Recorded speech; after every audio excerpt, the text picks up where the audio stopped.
What do you make of the shifting stories coming from the White House on this matter?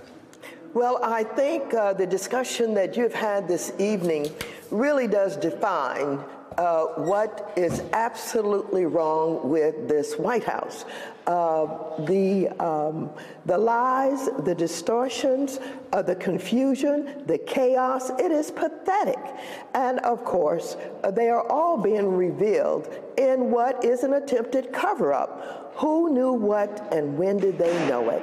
It is coming out despite the fact that they have tried to, tell different stories about when they knew about Porter, what they thought once they learned about the fact that he's a wife beater, when one of his wives was shown with a black eye, and then all of a sudden Kelly tried to say that, oh, he did not know that, he was shocked by it, and at one point he certainly had defended him, and it sounds as if even today he's saying that he thought that he had done things correctly. He lied about the fact that he had been fired or whether or not he had quit voluntarily.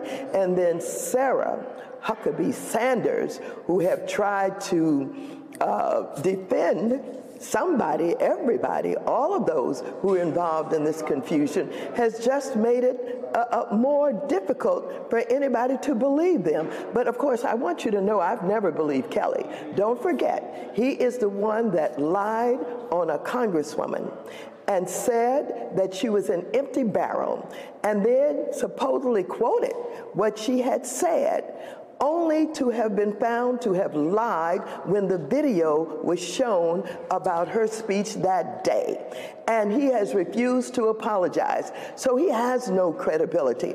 I'm not surprised that he's lying about what he knew, when he knew it, whether or not he fired Porter, or whether or not he quit voluntarily. It is a mess.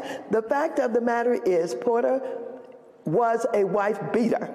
He has been proven to have beaten two of his wives, and the way that they have described their beatings, he was brutal. And so they're trying to cover it up. He was in for a promotion, and they had to know that he had not passed his security clearance, and probably this is why.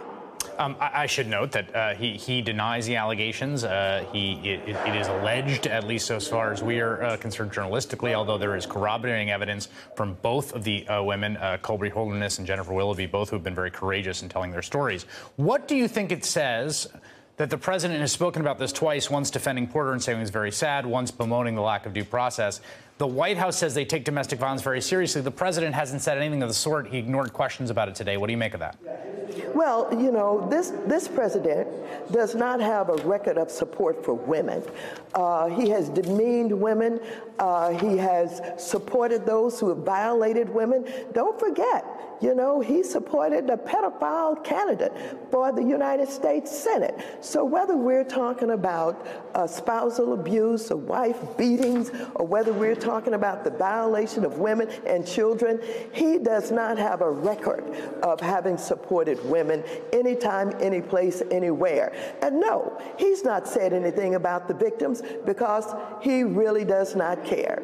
He believes, I think, that he believes that Porter is okay, that he wanted to keep him, he wanted to promote him, despite the fact that I think that not only did we have others who knew about his past, but I think the president knew. I am saying that I believe that. And so yes. I should just be clear, there's no evidence that you have directly of that. We haven't seen reporting of that. You just suspect that. Oh, yeah, of course. I mean, but listen, we are sensible human beings. The average logical person looking at what has happened in this White House could easily conclude that they all knew, including the president. I believe that. No, I don't have any documentation for that, but I think the testimony today of the FBI director should tell you something.